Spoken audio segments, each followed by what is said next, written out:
La responsabilidad del conocimiento.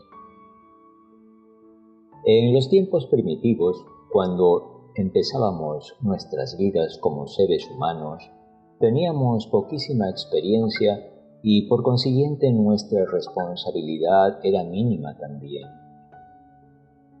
La responsabilidad depende de lo que uno sabe. Los animales no son responsables según la ley de consecuencia desde el punto de vista moral, aunque naturalmente si un animal salta por una ventana, caerá bajo la ley de consecuencia física, así como cuando cae en un barranco o en un accidente del terreno puede romperse un miembro o sufrir alguna otra herida. Pero si un hombre hiciese lo mismo, caería bajo la ley de la responsabilidad moral y además bajo la ley de causa y efecto. El hombre tiene esta doble responsabilidad, porque sabe lo que debe hacer y no tiene derecho a causar perjuicio al instrumento que se le ha dado. Y, pues, vemos que somos moralmente responsables según nuestros conocimientos. Como hemos tenido ya la experiencia de muchas vidas, nos hemos apropiado cada vez más de facultades y nacemos siempre con los talentos acumulados, que son los resultados de la experiencia de todas las vidas anteriores. Somos, por consiguiente, responsables del modo como los usemos. Es necesario que pongamos estos talentos en práctica, porque de otro modo se atrofiarían, lo mismo como ocurriría con una mano que no la empleáramos para nada. Igual que aquella mano, también nuestras facultades espirituales se atrofiarían si no sacamos provecho de ellas y aumentamos nuestro caudal. No puede haber paradas ni descansos en este sendero de la evolución por el cual caminamos. Tenemos que ir hacia adelante o de otro modo degeneraremos. Hay evidentemente mucha responsabilidad para el que sabe y cuanto más sabemos, tanto mayor es nuestra responsabilidad. Esto está muy claro.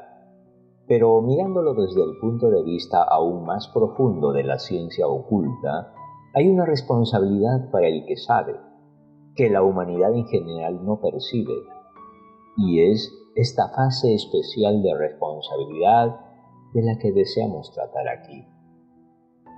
Mabel Collins asegura que la historia relatada en su libro La flor y la fruta, o la historia de Fleta, un mago negro, es una historia auténtica.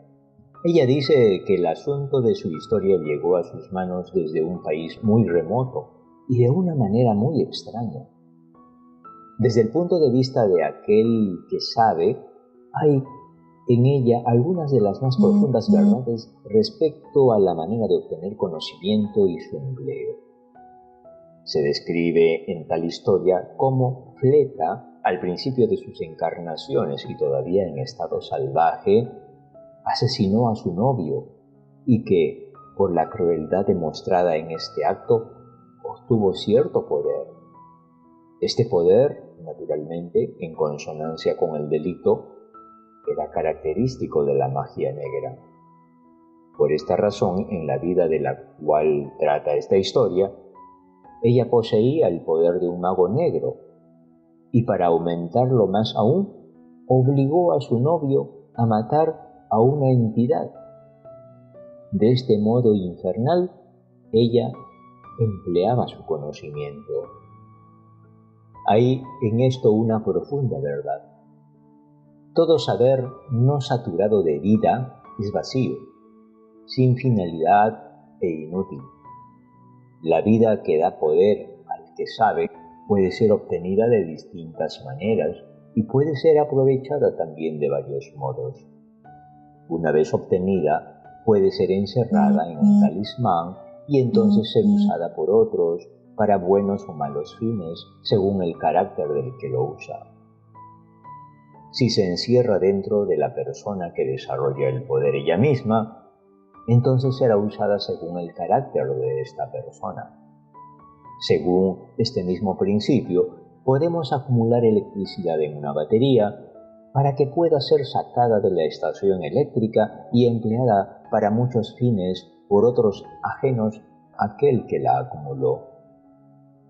Asimismo, el poder dinámico obtenido por el sacrificio de la vida para el fin de ganar poderes ocultos puede ser usado de un modo o de otro si se encuentra acumulado en un talismán.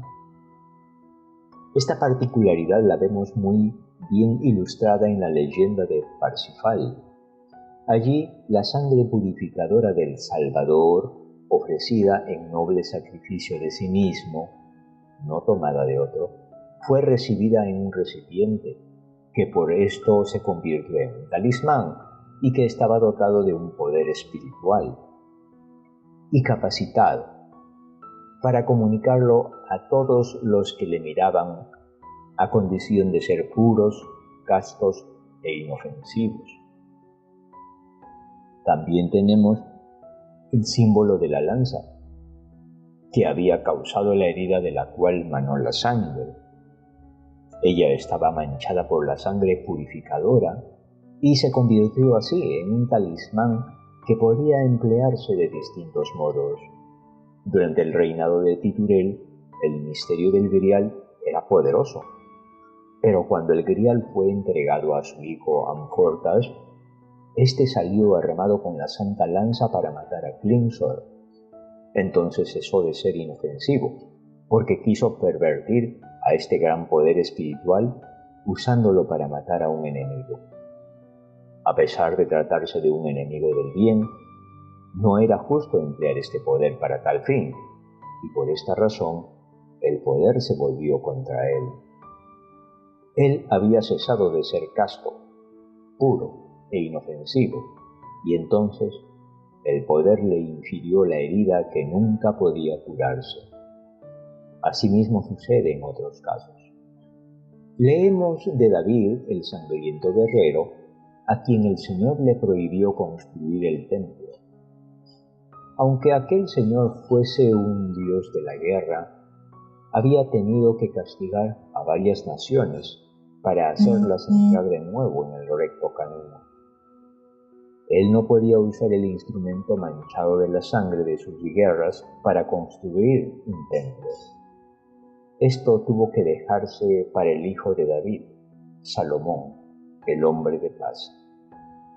Se nos dice que Salomón deseó sabiduría, mucho conocimiento, no para vencer a sus enemigos, no para ensanchar su territorio y hacer de sus súbditos una gran nación, sino para reinar mejor sobre el pueblo que había sido confiado a su cuidado. Recibió la sabiduría en abundancia. Vemos también que Parsifal, la antítesis de Amfortas, era hijo de un guerrero, un hombre sangriento que ha muerto. Por su madre, Ketslide, que significa corazón afligido, el niño póstumo Parsifal vino al mundo. En los primeros años él usó el arco, pero en cierto momento lo rompió. Se hizo casto, puro e inofensivo, y por el poder de estas cualidades estuvo firme el día de la tentación, y arrebató la lanza de Klingsor, que la retenía desde el día en que Amfortas la hubo perdido. En sus correrías, desde el día en que recibió la lanza hasta el momento de su regreso al castillo del Grial, Parsifal tuvo que afrontar muchas tentaciones, dolores, vicisitudes y tribulaciones. Muchas veces, estando en peligro, se dio cuenta de que podía ponerse en salvo empleando la lanza sagrada, si lo hubiera empuñado contra sus enemigos. Pero él sabía que la lanza se debía usar no para herir, sino para curar. Él comprendió lo sagrado del poder que la sangre del sacrificio había conferido al talismán y que éste debe emplearse solamente para los fines más elevados. Así, pues, vemos siempre que los que entran en posesión de un poder espiritual no lo emplean nunca para fines egoístas. Suceda lo que suceda, ellos están firmes en este punto. Por duro que sea el ataque que sufran, nunca, ni por un momento, se sienten inclinados a prostituir su poder por ganancias personales. Aunque alguien que tenga este poder pueda, siquiera, dar de comer a 5.000 que tengan hambre estando alejados de todo medio de alimentación, no tomará siquiera una pequeña piedra para transformarla en pan para aliviar su propia hambre. Aunque esté delante de sus enemigos y les cure, como Cristo curó la oreja del soldado romano, él se negará a usar su poder espiritual para restañar la sangre que fluye de su propio costado. Siempre se ha dicho de semejantes seres que han salvado a otros, pero no se han salvado a sí mismos. Hubieran, por cierto, podido hacerlo, porque el poder es grande. Pero de usar de este modo su poder, lo habrían perdido, porque no tenían derecho a prostituirlo. Después hay otra clase de misterio muy distinta a la del grial. Por ejemplo, la cabeza de Juan Bautista fue colocada en una bandeja después de su ejecución y algunos atrajeron cierto poder por la contemplación de este espectáculo. El mito griego nos habla de Argos, que tenía tantos ojos que veía por todos los lados a la vez. Era un clarividente. Pero empleó este poder para un propósito ilícito. Mercurio, el dios de la sabiduría, le cortó la cabeza, privándole de su poder. Siempre que alguien trata de usar la sabiduría y el poder espiritual ilícitamente, los perderá infaliblemente, porque no pueden permanecer en su posesión. Hasta considerando el saber desde un punto de vista científico, nos tenemos que dar cuenta de que significa un desgaste de la vida, porque la formación de cada pensamiento destruye tejidos en nuestro cerebro, el cual está compuesto de pequeñas células. Cada célula tiene su propia individualidad, y esta vida es destrozada por la actividad del pensamiento, o mejor dicho, la forma es destruida, de modo que la vida no puede seguir manifestándose en ella. Siempre existe destrucción de la vida en cualquier dirección que seguimos en busca del conocimiento. Hay algunos que destruyen la vida en experimentos científicos por pura curiosidad, otros lo hacen hasta con crueldad, como en la vivisección. Y en este caso, cuando la búsqueda del conocimiento se persigue solamente por motivos de curiosidad, existe una deuda terrible para alguien, porque algún día futuro, el equilibrio debe restablecerse sin duda ni remisión alguna. Así vemos que ocurre en el caso de Flepa, en el que el sacrificio de una vida en cierto momento en el mundo físico fue seguido de otro sacrificio en otro mundo. Pero por su mediación, ella ganó un poder que la llevó hasta la misma puerta del templo, donde ella llamó en demanda de la iniciación. Sus motivos, sin embargo, como los de Klingsor, no eran puros. Ella no era casta, no estaba preparada para tener el poder espiritual de un modo completo, ni para ser considerada como un auxiliar de la humanidad. Por esta razón fue rechazada de la puerta del templo y sufrió la muerte del mago negro. Hay un velo delante de su muerte y no se nos dice lo que hay detrás de él. Quizá conviene más que estas cosas no se publiquen. Pero esto no disminuye el valor de la lección, que no podemos destruir vidas ni acumular saber de una manera ilícita sin incurrir por ello en una terrible responsabilidad. La única razón que es satisfactoria y propia de la búsqueda del saber es que de tal modo podremos servir a la raza humana de un modo más eficaz. Actualmente el sacrificio de la vida para obtener conocimientos es inevitable, no podemos remediarlo. pero deberíamos buscar estos conocimientos por los mejores y más puros móviles, porque son infinitas las vidas que destruimos por esta razón. El ocultista, que ve la vida a punto de nacer, la vida elemental que está buscando en un cuerpo para manifestarse y que se ve despojada de sus formas por el proceso de obtener conocimientos, se extraña algunas veces de la enorme pérdida de vida sacrificada por esta razón, y no con buenos propósitos. Por lo tanto, repetimos que nada ni nadie tiene derecho a buscar conocimientos si no es por los más puros móviles. Si, por otro lado, cumplimos con nuestros deberes, si tratamos de hacer todas las cosas que llegan a nuestras manos, bien y completamente, y si tenemos aspiraciones espirituales, sin forzar nuestro crecimiento espiritual, entonces estaremos bastante bien preparados para obtener poderes más elevados. Es una de las características más notables de los ejercicios Rosacruces, el de que ellos no solamente nos dan crecimiento espiritual, sino que también nos preparan para poseer este conocimiento. Tenemos que aprender a andar por el sendero del deber, a vivir la buena vida. No debemos pensar en una vida larga. Hay muchos, como dice Tomás de Kempis, que tienen anhelos de una larga vida, pero nosotros no debemos preocuparnos por esto. Es mejor que tratemos de hacer cada día nuestro deber.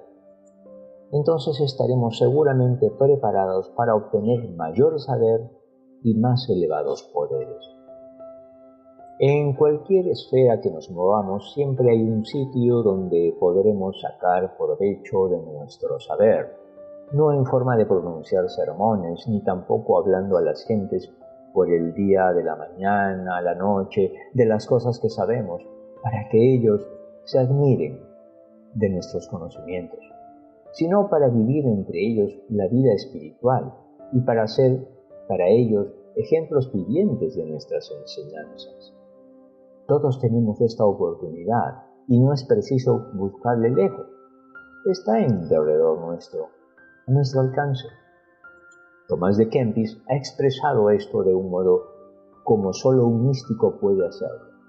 Ha envuelto la idea de aquellas hermosas palabras que ganaremos mucho con leerlas en su imitación de Cristo. Dice así: todo hombre tiene el deseo natural de saber, pero ¿qué valen conocimientos sin el temor de Dios? Seguramente un humilde labrador que sirve a Dios es mejor que un orgulloso filósofo que estudia el movimiento celeste y no se ocupa de sí mismo. Cuanto más sepas, tanto más severo será tu juicio, a menos que tu vida sea también lo más santa.